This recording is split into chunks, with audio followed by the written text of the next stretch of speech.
অনেক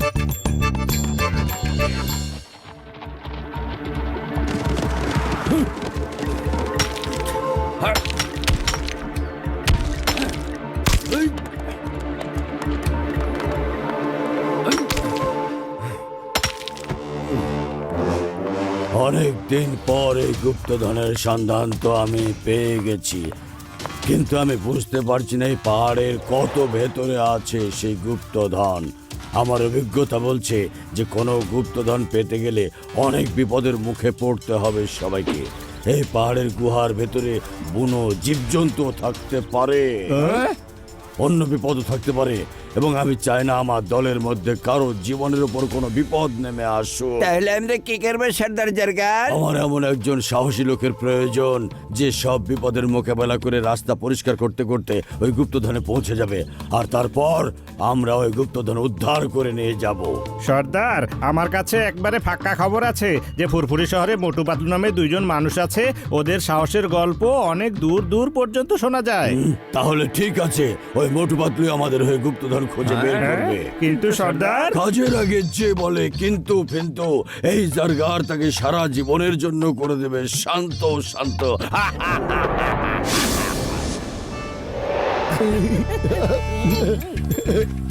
দাও, আলো দাও। আরে ওখানে হয়েছে কি? চলো চলো চলো চলো দেখি। আরে ভাই, ওখানে হয়েছে নাকি? সবাই এরকম দৌড়া যাতিস কে? একটা লোক এসে সবাইকে জিজ্ঞাসা করছে যে কারো বাসায় কোনো ঘোড়ার নলের ছাপ আছে কিনা। যার বাসায় ঘোড়ার নলের ছাপ থাকবে তার ঘরে একটা সাদা ঘোড়া চলে আসবে, আর সেই মানুষটিকে পিঠে চড়িয়ে পাহাড়ের গুহায় লুকিয়ে থাকা গুপ্তধনের কাছে নিয়ে যাবে। আমি বাড়ি যাতেছি ঘোড়ার নালে সাপ দেখতি। পাতলু, তাড়াতাড়ি চলো, আমরাও যাই, গিয়ে দেখি আমাদের ঘরের ঘোড়ার নালের এমন কোনো ছাপ আছে কিনা। আরে থাকলে তো আমরা গুপ্তধন পেয়ে যাই, তাহলে আমরা ফুরফুরি শহরের মানুষের জন্য কত কিছু করতে পারবো, তাই না? তাড়াতাড়ি চলো পাতলু, তাড়াতাড়ি চলো। মোটু, এই মোটু, কথা শোনো, দাঁড়াও। আরে মোটু শোনো, কেউ হয়তো মজা করছে সবার সাথে।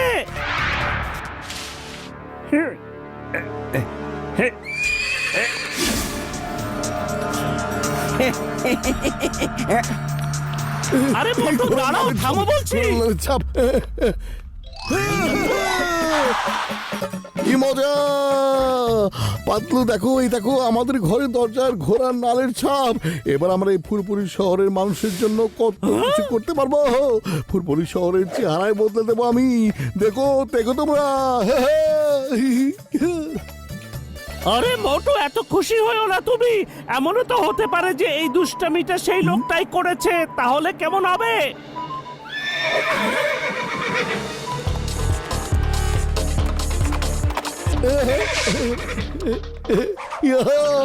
আরে পাতলু, এবার তো চলে এসো। দেখো সাদা ঘোড়া আমাদের নিতে চলে এসেছে। ওদিকে দরজার ঘোড়ার নালের ছাপও আছে। ব্যাস, এখন শুধু গুপ্তধনটা পাওয়াই বাকি আছে আরে আমাদের। মোটু দাঁড়াও, থামো বলছি।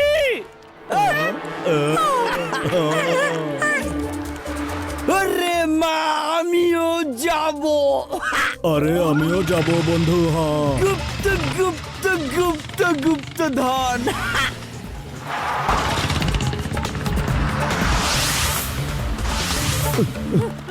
কতক্ষণ তুমি ঘোড়ার পেছনে পেছনে দৌড়াবে? বরং উঠে এসো ঘোড়ায়। কি বলেছো তুমি? ডক্টর ঝটকা, ওরা ওই পাহাড়ের উপরে যাচ্ছে, তাড়াতাড়ি চলো। চল চল আমার ঘোড়া, চল চল চল। সরমরবাবু যে আগে পাবে ওই গুপ্তধন কিন্তু তারই হবে। ঠিক আছে, এবার যাই। হ্যাঁ, চল রে চল আমার ঘোড়া, টিক টিক টিক। আরে কি, ওরা সবাই কেন পাহাড়ের উপরে উঠছে? ওদের তো পাহাড়ের নিচের ওই পাথরের পথ ধরে যাবার কথা। শোনো, ওরা নিচের পথ বাদ দিয়ে পাহাড়ের উপরের পথ ধরে এগিয়ে যাচ্ছে। ওদের সামনে আমাদের নকল সাপটা ছেড়ে দাও, যাতে ওরা সাপ দেখে ভয় পায় আর নিচে নেমে চলে আসে। বুঝতে পেরেছো?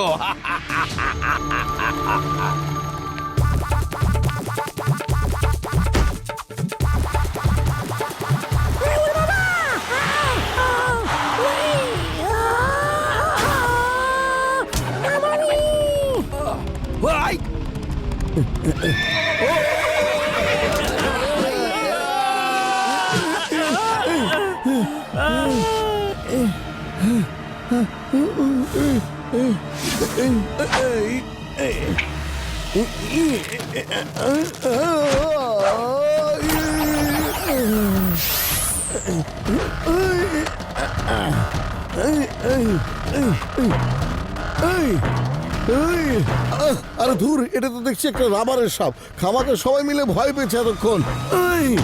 এই বেশ, আমিও তারা নিচে যাবো। পাতলু, তোমরা সবাই কোথায় আছো?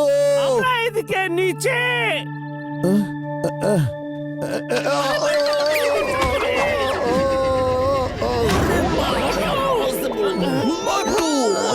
মোটু! আরে মোটু, তুমি না বড় অদ্ভুত। চলো এবার আমরা গুপ্তধন খুঁজতে যাই। ওরে মা, কিভাবে যাব? ওই যে সামনে দেখো, কত বড় পাথর। সত্যি তো? চিংগাম স্যার, দেখুন, যেখানে বিপদ সেখানেই উদ্ধার। এই যে দেখেন পাহাড় ভাঙার জিনিসপত্র। এসব পাথরটা ভাঙি। মোটু, কি হলো? উরি বাবা, যাও তোমরা এক পাশে সরে যাও। পাথর ভাঙার আমার 20 বছরের অভিজ্ঞতা আছে। হ্যাঁ,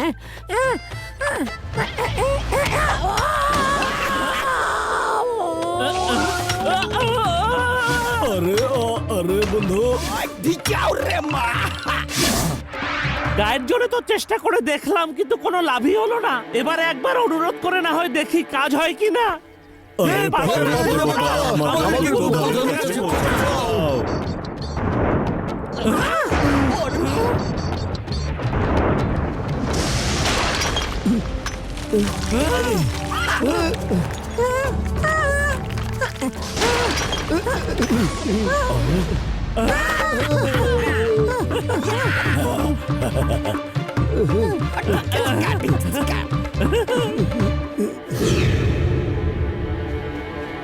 কি মজা পেয়ে গেছি।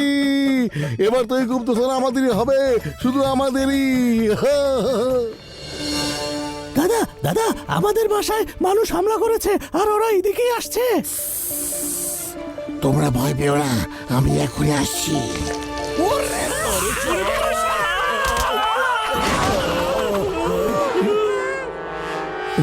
ভয় পাওয়ার কোনো কারণ নেই, এটা হলো রাবারের সাপ।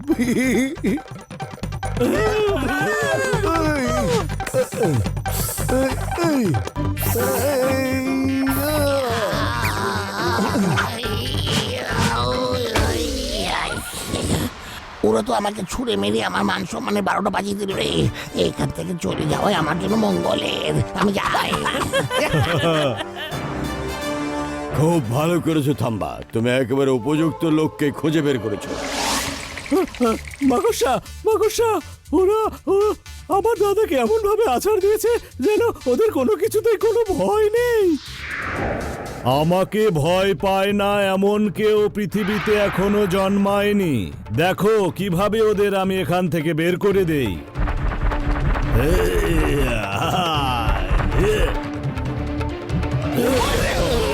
ওই বাবা, আমার 20 বছরের অভিজ্ঞতা জীবনে এত বড় মা কোষা জীবনও কোনোদিন দেখিনি। আরে তোমরা আবারও ভয় পাচ্ছ কেন? এত বড় মাকড়সা আবার হয় নাকি কোনোদিন? হ্যাঁ বলো, হয় না। এটা নিশ্চয়ই ব্যাটারি দিয়ে চলতে পারে এমন কোন মাকড়সা। দাঁড়াও, দেখাচ্ছি।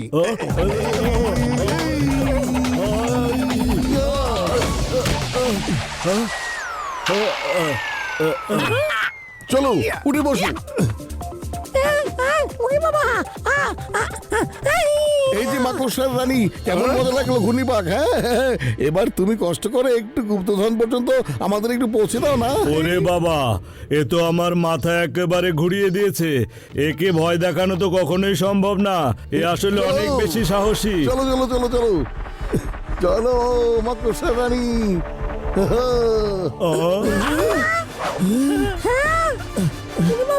গুপ্তধন খুঁজে দেওয়ার জন্য তোমাদের অনেক ধন্যবাদ। আরে বাবা, তোমরা কারা? আরে গুপ্তধন তোমাদের হলো কিভাবে বলো তো? জাগারকে যে করে উল্টা পাল্টা প্রশ্ন, মনে রেখো জাগার করে দেয় একেবারে তার জীবন ধ্বংস। ঘোড়ার খুরের নাল, জাদুর ঘোড়া, সব কিছুই ছিল আমার পাতানো ফাঁদ। আটকে ফেলো ওদের সবাইকে।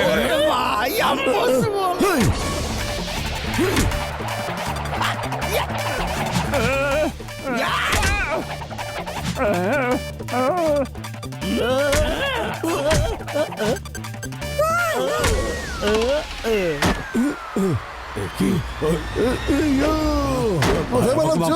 আমাকে মাফ করে দাও। এই, আমার নাম চিঙ্গম। আমি এক্ষুনি গিয়ে মেয়রকে ডেকে এনে গুপ্তধন দেখিয়ে দিচ্ছি। জাগার ভাইয়া, এবার আর কোনো আমার আর তোমার নেই, কারণ এই গুপ্তধন ফুরফুরি শহরের ভালো ভালো কাজের জন্য লাগানো হবে, আর তুমি চলে যাবে জেলের ভেতরে, বুঝেছো? আমার গুপ্তধন